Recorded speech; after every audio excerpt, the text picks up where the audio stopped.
और बड़ी खबर आपको बता दें, बिहार सरकार के मंत्री नीरज बबलू ने नवरात्र में मीट बिक्री पर बैन की मांग का समर्थन किया है। मंत्री नीरज बबलू ने कहा कि नवरात्र में मीट बिक्री पर प्रतिबंध लगना ही चाहिए। मीट बिक्री से हिंदुओं की धार्मिक भावना आहत होती है। बीजेपी विधायक पवन जायसवाल ने भी इस विचार का समर्थन किया है।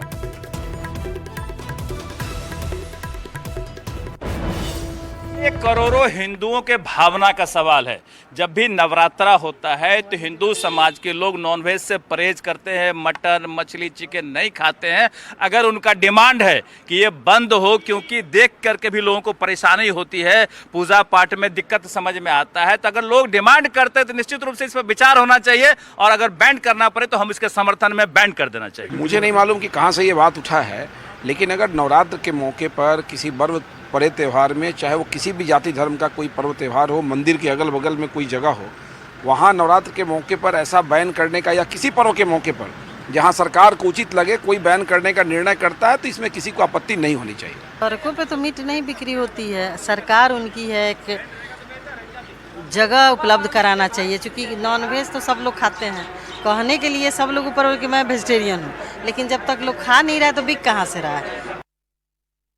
और देखिए, ईद के मौके पर कई जगहों पर मुस्लिम समुदाय के लोग सड़क पर नमाज पढ़ते हैं, जिसको लेकर विवाद भी होता है। एक बार फिर से सियासी गलियारे से आवाज उठ रही है कि सड़कों पर नमाज पढ़ने की अनुमति नहीं होनी चाहिए। मंत्री नीरज बबलू ने कहा है कि मस्जिद या नमाज में जाकर ही आप नमाज पढ़ें, और अगर जगह कम पड़ जाए तो ये लोग जाकर कब्रिस्तान में नमाज पढ़ लें। बीजेपी विधायक पवन जायसवाल ने भी कहा कि सड़क बाधित कोई भी धार्मिक आयोजन नहीं होना चाहिए। को इतना असीमित पावर है कि 4 दिन अगर विधानसभा कैंपस में नमाज पढ़ ले तो बोलेगा ये भी जमीन वक्फ बोर्ड का है, इसलिए सड़क को भी बोलेगा कल वक्फ बोर्ड का है, हम इस पर वक्फ बोर्ड पर इसको घेरेंगे। इसलिए जहां नमाज का जगह है वहां नमाज पढ़े, मदरसा में जाके नमाज पढ़ाइए, मस्जिद में नमाज पढ़ाइए, और उससे ज्यादा जगह की कमी है ना तो कब्रिस्तान में जगह बनाइए, वहां बहुत लंबा लंबा घेर कर रखे हैं, वहां नमाज पढ़वाइए। सड़क पर कोई भी काम होना कहीं से उचित नहीं है, चाहे वो कोई शादी विवाह हो, चाहे कोई नमाज की बात हो, या कोई पंडाल लग जाए पूजा का, कहीं से भी सड़क पर होना उचित नहीं है। सड़क बाधित करके कोई भगवान, कोई ईश्वर, कोई अल्लाह नहीं कहा है कि सड़क को बाधित कीजिए और तब आप जो है जुम्मा कीजिए और पूजा कीजिए। जेडीयू विधायक भूदेव चौधरी ने दरभंगा के मनीगाछी में एक योजना पर रोक लगाए जाने को लेकर सदन में सवाल पूछा है। भूदेव चौधरी का कहना था कि जिस जमीन पर छतदार चबूतरे का निर्माण हो रहा था वो जमीन सरकारी है, लेकिन वक्फ बोर्ड की संपत्ति के बाद उस पर निर्माण कार्य को रोक दिया गया, जिस पर राजस्व एवं भूमि सुधार मंत्री संजय सरावगी ने कहा कि चूंकि ये मामला वक्फ से जुड़ा है, इसलिए विधि विभाग से इस पर रिपोर्ट मांगी गई है। रिपोर्ट आते ही इस पर काम शुरू हो जाएगा। वक्फ से जुड़े सवाल पर डिप्टी सीएम सम्राट चौधरी ने भी कहा कि डीएम खुद पूरे मामले को देख रहे हैं। स्पीकर ने भी विभागीय मंत्री को जल्द से जल्द इस काम को कराने की अपील की है। जब ये राजस्व विभाग का मामला है महोदय, ये अंचलाधिकारी का रिपोर्ट देखे महोदय आप, डीएम पुनः 2 बार अंचलाधिकारी ने दिया है कि सरकारी भूमि है, तो ये योजना सरकारी, जमीन सरकारी, तो ये कार्य सार्वजनिक तौर से रोक क्यों लगाया गया है महोदय? हम लोग चाहते हैं कि 6 माह से ऊपर से सेटलिंग किया हुआ है महोदय, कार्य को अविलंब रोक हटाया जाए, यही माननीय मंत्री सम्मत। जब वक्फ बोर्ड द्वारा आपत्ति किया गया, ये जो है हमारी जमीन है, तो जिला पदाधिकारी ने मंतव्य मांगा है, तो हमने जब ये पूरा हम लोगों ने समीक्षा की है, तो इसको विधि विभाग से जो है परामर्श के लिए, क्योंकि आपस का फिर ये टकराव हो गया, लिटिगेटेड हो गई, तो विधि विभाग से हम लोगों ने तुरंत राय मांगी है, और तुरंत हम लोग विधि विभाग से जैसे ही राय होगी तदनुसार हम लोग तुरंत कार्रवाई करेंगे। लोग तो यही कह भी रहे हैं कि वक्फ बोर्ड का जहाँ पे ऑब्जेक्शन है, सरकार के द्वारा बड़ा स्पष्ट तौर पर जवाब दिया गया कि वक्फ बोर्ड ने ऑब्जेक्शन दिया है जिला प्रशासन को, तो जब तक निष्पादन नहीं होगा तब तक एनओसी कैसे काम, रोक कैसे हटाया जा सकता है। और माननीय उप मुख्यमंत्री जी जो कह रहे हैं विषय वस्तु की जानकारी नहीं है, आप दिखवा लीजिए महोदय, जांच करवा लीजिए, आप सर्जिका को मंगवा लीजिए, किन्हीं का कोई दावा नहीं है, सरकार का रिपोर्ट है रेवेन्यू डिपार्टमेंट का कि सरकारी जमीन है महोदय, डीएम का भी प्रतिवेदन देखिए महोदय।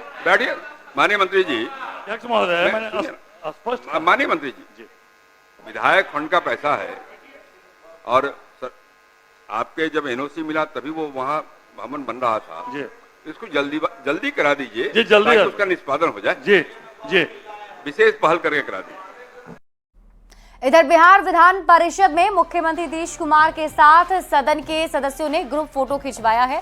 बजट सत्र का आज आखिरी दिन है, ऐसे में विधान परिषद के सभापति अवधेश नारायण सिंह के साथ कई मंत्रियों और सदस्यों ने फोटो को लेकर गजब का उत्साह देखने को मिला। ये तस्वीरें आपके टीवी स्क्रीन पर आपको दिखा रहे हैं, जहां विधान परिषद के सदस्यों का ग्रुप फोटो खींचा गया है। वक्फ बोर्ड में संशोधन के विधेयक के विरोध को लेकर जारी सियासत पर केंद्रीय मंत्री चिराग पासवान ने पलटवार किया है। चिराग पासवान ने कहा कि लोग जानबूझकर माहौल बना रहे हैं, ये विधेयक मुसलमानों के खिलाफ है, जबकि इस कमेटी के सभी विपक्षी दलों के सदस्य मौजूद हैं और उन्होंने सारी बातें रख दी हैं। सोची समझी रणनीति के तहत विपक्ष के कई सांसद, कई नेता, कई दल ऐसे हैं जो ये माहौल बनाना चाह रहे हैं कि ये वक्फ संशोधन बिल जो है ये मुसलमानों के खिलाफ है। मेरी समझ के परे है कि इस तरीके से मुसलमानों के बीच में आप अपनी राजनीतिक रोटियां सेकने की सोच से। और इसी बीच रुक कर लेते हैं बड़ी खबर की ओर। न्यूज 18 की खबर पर मुहर लगी है। टीआरई 3 के अभ्यर्थियों से मांगा गया है 3 प्रखंड का ऑप्शन। निदेशक माध्यमिक शिक्षा ने सभी डीईओ को पत्र लिखा है। 4 अप्रैल से 12 अप्रैल तक सॉफ्टवेयर से विकल्प भरा जाएगा। जो ब्लॉक ऑप्शन नहीं भरेंगे, विभाग खुद से उसकी पोस्टिंग कर देगा। अब तक सफल अभ्यर्थियों का जिला आवंटन हुआ था। पहली बार टीआरई परीक्षा में मांगा गया है ब्लॉक का ऑप्शन। और देखिए, इसके बाद विभाग अब ब्लॉक वाइज पोस्टिंग भी करने वाला है। तो जो इंतजार की घड़ियां थी वो अब खत्म हो रही है। और न्यूज 18 संवाददाता रजनीश कुमार अधिक जानकारी के साथ जुड़ गए। रजनीश, अब इंतजार अभ्यर्थियों का खत्म हो रहा है, धीरे धीरे अब पोस्टिंग की बात कही जा रही है। देखिए, अभ्यर्थियों की सहूलियत के लिए पहली बार यानी पिछले 2 चरणों में टीआरई में ब्लॉक का ऑप्शन नहीं मांगा गया था, लेकिन न्यूज 18 ने सबसे पहले जानकारी दी थी कि जो टीआरई 3 के जो अभ्यर्थियों की पोस्टिंग होगी उससे पहले शिक्षा विभाग ब्लॉक का ऑप्शन मांगेगा। तो निश्चित रूप से 5 अप्रैल से लेकर 12 अप्रैल तक जो अभ्यर्थी हैं वो सॉफ्टवेयर के जरिए ब्लॉक का ऑप्शन दे सकेंगे, जिसके लिए 3 ऑप्शन भरना होगा। और जिला शिक्षा पदाधिकारी को माध्यमिक शिक्षा निदेशक ने निर्देश जारी कर दिया है और इससे अभ्यर्थियों को काफी सहूलियत मिलेगी, क्योंकि जिले में जो क्षेत्रफल है उसमें कहां पर उनकी पोस्टिंग होती थी इसकी गारंटी नहीं थी। ऐसे में जिनको अपना जिला अलॉट हुआ है या दूसरा जिला अलॉट हुआ है, वहां पर अब उनको 3 ब्लॉक च्वाइस करने के लिए एक तरह से छूट दी गई है। अब वो 3 ब्लॉक जैसे ही फिल करेंगे उसका सॉफ्टवेयर से शिक्षा विभाग उनकी पोस्टिंग करेगा। लेकिन फिलहाल जो जिला आवंटन हुआ था उसके बाद पोस्टिंग का इंतजार हो रहा है। तो ब्लॉक ऑप्शन भरने के तुरंत बाद स्कूल च्वाइस मिलेगा और स्कूल की पोस्टिंग होने के बाद स्कूल च्वाइस नहीं, स्कूल में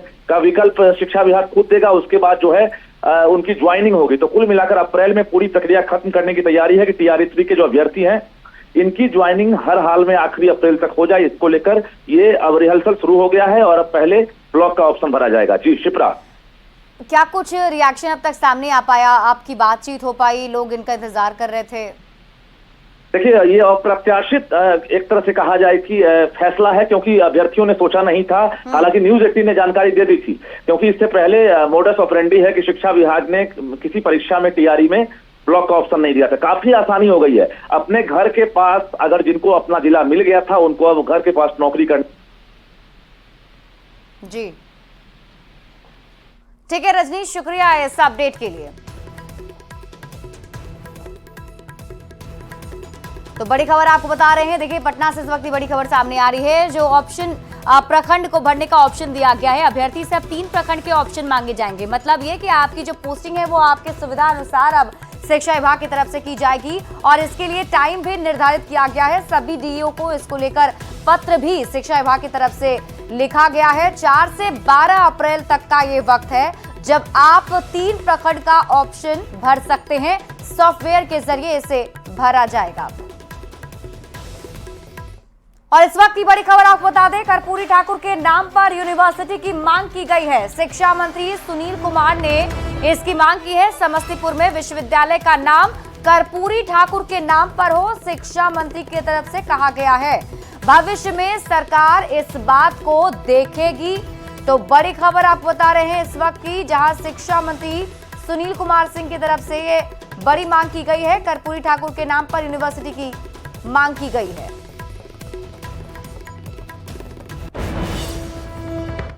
देखिए, रमजान के मौके पर बीजेपी ने बड़ी पहल की है और गरीब मुसलमानों के घरों में भी रमजान के मौके पर मिठास हो, इसे लेकर सौगातें मोदी कार्यक्रम के तहत तोहफे दिए जा रहे हैं।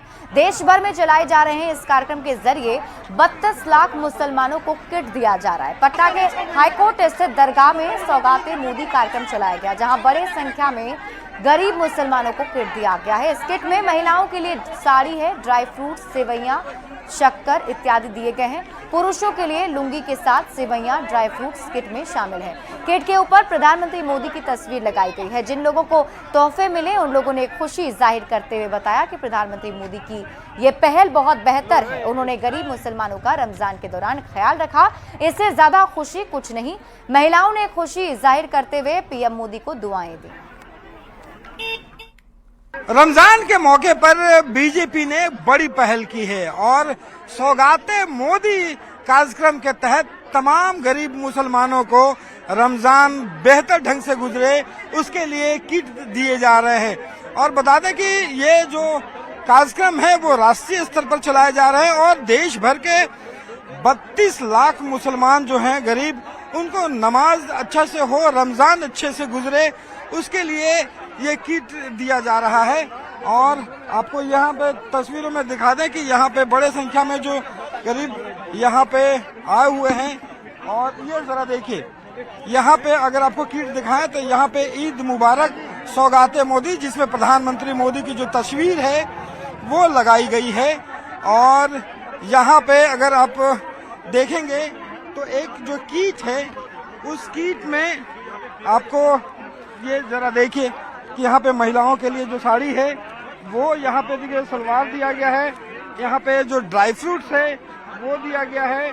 जो पुरुष है उनके लिए लुंगी जो है वो डाली गई है, ड्राई फ्रूट्स डाला गया है। बताइए कि ये पूरा किट दिया जा रहा है, कितने लोगों को क्या खास? जितनी भी ज्यादा से ज्यादा जो हमारे गरीब, मजबूर, यतीम, बेवा, मिस्कीन परिवार हैं उन तक पहुंचने की कोशिश है ये। और ईद उनका खुशहाली से गुजरे, उनके ईद में भी सेवैया की मिठास हो, इसलिए नए कपड़े हैं, सेवैया हैं, ड्राई फ्रूट्स है, ये सारी चीजें उनको देने की कोशिश है। जी, ये मोदी जी का पैगाम है ईद के अवसर पर सौगाते मोदी।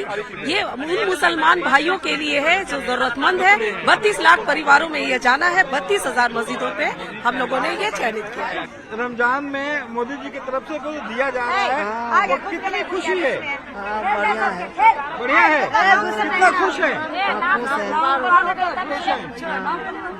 ये जो दिया जा रहा है सौगात, खुश है, बहुत खुश है। दी से मोदी जी तो बहुत खुश न रहेंगे। मोदी जी दी से तो खुश न रहेंगे। इतना दे रहा है झोला में तो और खुश है, और गरीब को और कुछ मदद करेगा तो बहुत खुश रहेंगे। तो गरीबों को मोदी जी की तरफ से रमजान में आप लोगों को साड़ी वगैरह ड्राई फ्रूट सब दिया, तो उसको मोदी सरकार के शुक्रिया मनाते हैं हम लोग। बहुत बधाई देते हैं कि गरीब मुसलमान को पर नजर उठा के ताक रहा है। हमारे नमाज भी अच्छा से होगा, हमारे रोजा भी अच्छा से हो गया, उसको लिए शुक्रिया करते हैं। तो ये देखिए महिलाएं किस कदर जो हैं वो खुश हैं और कह रहे हैं कि प्रधानमंत्री मोदी ने जो पहल की है उस पहल पे लोग, कितनी खुशी हो रही है कि आज रमजान में आपको दिया जा रहा है कि? हाँ, खुशी हुई है और थोड़ा मिलता है एक आध और तो खुशी हो। ये पूरे रमजान अच्छे से गुजरेगा। सेवैयां भी मिल रही हैं। हाँ, अच्छे से। देखिए, तो तमाम जो महिलाएं हैं यहाँ पे जो जरूरतमंद जुटे हैं वो इस बात से खुश हैं कि जो सौगाते मोदी की तरफ से इस रमजान में इन गरीब लोगों को दिया जा रहा है ताकि उनका रमजान जो है वो अच्छे से गुजरे और ईद में उनके घर में भी खुशियां हो, उनके घर में भी सेवइयों की जो मिठाइयां जाए तो उनका घर भी, जो पूरा परिवार है, उस मिठास उस घर में भी भर सके। कैमरा पर्सन अजय दुबे के साथ Ravi S Narayan, news 18 Patna. BJP के पूर्व विधायक चित्तरंजन सिंह का पार्थिव शरीर बीजेपी कार्यालय लाया गया, जहां प्रदेश अध्यक्ष दिलीप जायसवाल, डिप्टी सीएम सम्राट चौधरी, मंगल पांडे सहित कई नेताओं और कार्यकर्ताओं ने उन्हें श्रद्धांजलि दी है। ये तस्वीरें आप उस वक्त दिखा रहे हैं जब बीजेपी कार्यालय में पूर्व विधायक का शव लाया गया था। बीजेपी प्रदेश कार्यालय में उन्हें श्रद्धांजलि अर्पित की गई है। आज पूरे बिहार में भाषा के आह्वान पर बुलाई गई डॉक्टरों की हड़ताल का असर दिख रहा है। 6 अलग अलग जिलों की तस्वीरें हम आपकी टीवी स्क्रीन पर आपको दिखा रहे हैं। माफ कीजिएगा, ये 5 तस्वीरें आपकी टीवी स्क्रीन पर आपको दिखा रहे हैं, जहां देखिए अस्पतालों में सन्नाटा पसरा हुआ है। जो मरीज हैं वो इलाज के लिए पहुंचे हैं, लेकिन डॉक्टर चूंकि हड़ताल पर हैं तो ऐसे में उनका इलाज तो नहीं हो पा रहा है और साथ ही साथ अस्पतालों में सन्नाटा पसरा हुआ नजर आ रहा है।